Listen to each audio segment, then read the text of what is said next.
Hey there. Give me a minute here while I get this focused on those 3 pieces of wood. And then round up the puppy. Come here, babe. Here. Good girl. Right there.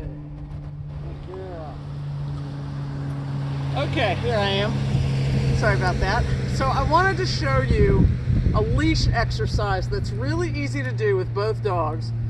You only do it for a couple of minutes at a time, but it's really helpful turning leash pressure and physical pressure, turning in on them, into a language that they better understand. So this is really a simple figure 8 weaving exercise.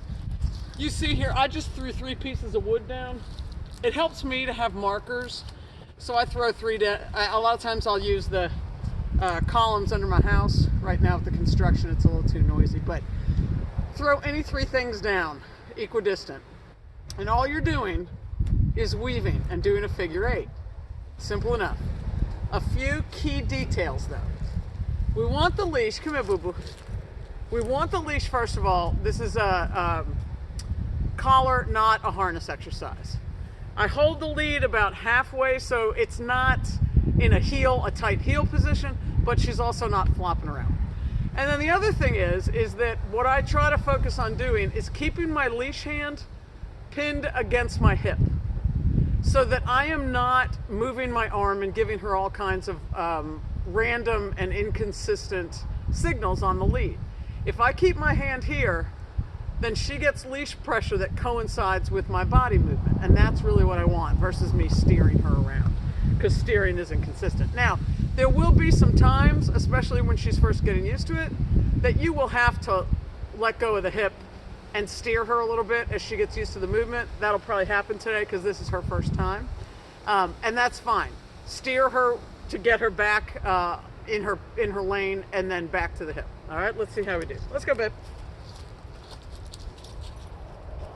So if she gets distracted, I do not stop moving. I just keep going. So at some points, she's on my outside getting pulled. Other times, she's having to deal with my body crossing in front of her. So it's spatial pressure from my body and leash pressure from a tug. She's actually doing quite well for a puppy. So this looks like nothing, but for her brain, it is a back and forth of leash and spatial pressure exercise. And you'll notice that I don't move fast and I don't tiptoe.